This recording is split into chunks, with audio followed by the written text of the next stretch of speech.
Are you fighting against yourself to get the freedom and control over your life that you so desperately want? Well, in this video, I'm going to teach you the 7-step model that I use to achieve my goals without stress.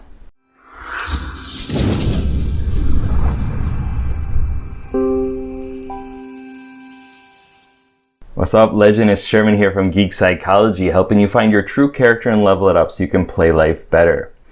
So goal setting is difficult for a lot of people, and it's especially as an INFP myself within the Myers-Briggs system.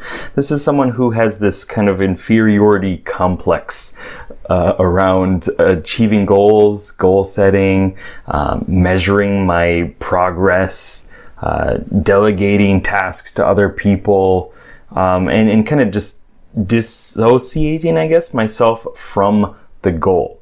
In the terms of like looking at it as this is the goal that I want, I'm going to do it no matter how I feel. Like that's a struggle for me. And if you're an INFP or even an ISFP within the system, you might understand what I'm talking about. And if you're another type, you might understand what I'm talking about too, because it's pretty difficult for a lot of people. So I created this structure based on a couple questions that I got, actually a lot of questions that I got from other INFPs about how do I get things done? How do I be more productive? This is something that comes up all the time in the clarity sessions. If you go to geekpsychology.com, you can sign up for a free clarity session where we can solve one of your problems together and give you a next step for what to do. And this is kind of the system that I use for a lot of it. So if you're ready, I would really suggest getting a pen and paper and get ready to write this down. So number 1 is to set big goals. You need to make your goal big. Make it huge. Like make it, I don't want to say unrealistic, but like bordering on that, like really stretch yourself. Okay, because you know, if you, what do they say? If you shoot for the mud, then you're gonna hit the mud. Is that what they say? I don't know, whatever. Like set big goals so that you actually have a chance of reaching something even close to those goals. You know, if you just set crappy goals, you're gonna get crappy results and have a crappy life. And that's not what you're here for. That's not why you're watching these videos. Number 2, envision the goals very vividly. You need to bring in your imagination.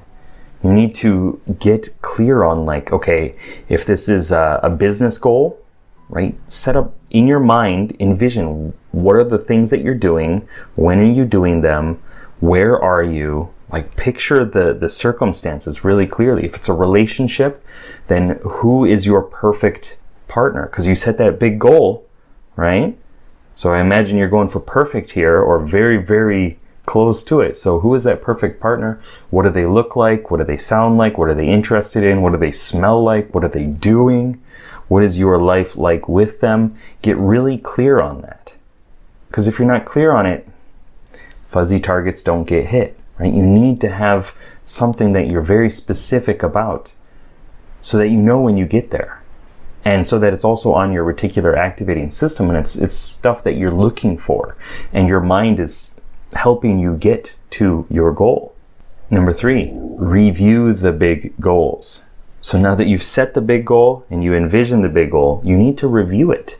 If you're not doing a journaling process or something similar to it, you need to do that. If you're not, meditating on it, it's probably a good idea, right? Do something so that you're constantly reminding yourself. Because as I said, it needs to get in your reticular activating system so that the law of attraction provides for you. Because you're looking for these things, you're creating a life where this is the direction that you want to go. Your unconscious mind is going to help provide you the tools and the direction to get there. So you got to review. Number 4, break it down into smaller chunks, right? You set that massive goal in step 1, really big goal. That's great. And big goals are often daunting and they create a lot of stress and they create procrastination too. So if you break it down into smaller pieces, what is the next thing I got to do? Like if that big goal was a 3-year goal, break it down into the 2-year goal, 1-year goal, quarterly goal, monthly goal, weekly. Like if you get really fine-tuned on this, you're going to achieve your goals. Break it down into small chunks that are so easy Even a toddler could do it. And I gotta pick up the phone. I gotta sit down at the chair. I gotta write something. Like, maybe a toddler can't do that, but make it so simple that it's hard to get to that point where you're like, I don't know what to do next. Because if you think I don't know what to do next, you're probably gonna open your phone. You're like, I'll think about it later. I'm gonna go get a Snickers bar or something like that. Whatever it is, you're going to distract yourself. And then you're not gonna get the thing done. You're not gonna make any progress towards your goal. Number 5, attach emotion to it. Make it compelling. Attach your towards values and away from values. So what are the things that you really want in your life? What are the things that you really don't want in your life? Find ways of connecting that up so that if you don't work towards your goal, you suffer and you don't get the things that you want in your life. Make it extremely compelling. If I don't make a video, somebody else is not going to get this message and somebody else is going to suffer from it. That's what I think of every time I make a video.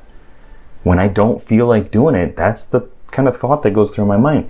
And my family's gonna suffer because maybe this could have been the one video, the one day. If I would have released it on this time, everything would have clicked and worked into place or whatever that is.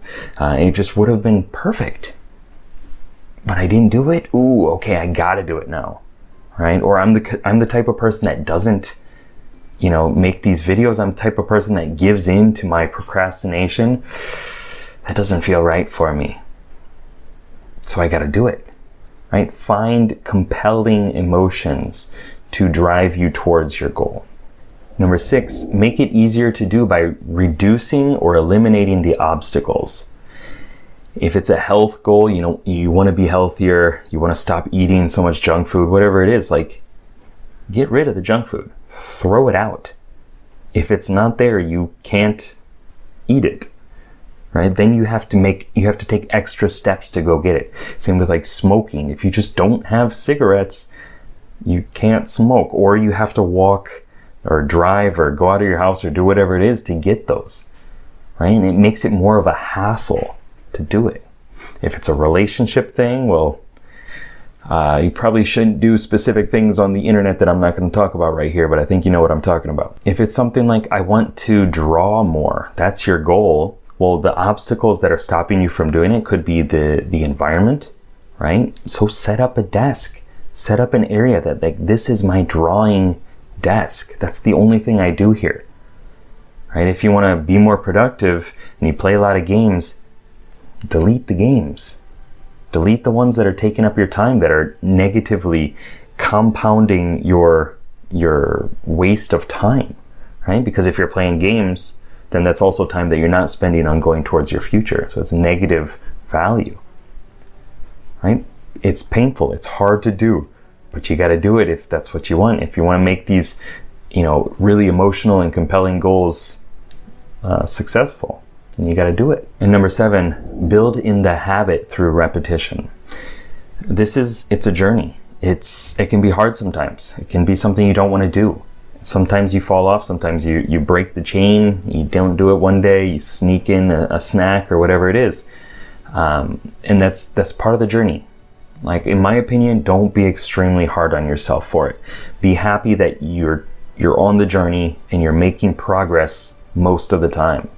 If you're making progress, 80% of the time, your life is going to be better. If you make progress 1% better a day, your life is going to be better. You just got to keep working on it. So, if you fail, that's okay. Just treat it as, okay, there were some struggles here. What can I learn from these? What would make it easier next time? And let's feed that back into the system and keep going. So I hope that this video was helpful. I know goal setting can be hard. I know it can be stressful. But if you really do want something amazing in your life, you got to set goals to do it. As much as you might want to fight that process. And I feel that this 7-step system can do it. It's not that bad. You just break it down and follow the steps. So I hope that this video was helpful. If it was, please let me know down below in the comments. Like, share, subscribe. Tell me also what this goal is that you're going to set for yourself. And what kind of a better life are you going to live? You know, it's extremely important that everybody pushes themselves to live a better life. And if I have any part in that, then I am extremely happy. So keep up the lifelong questing. Good luck, have fun. Peace.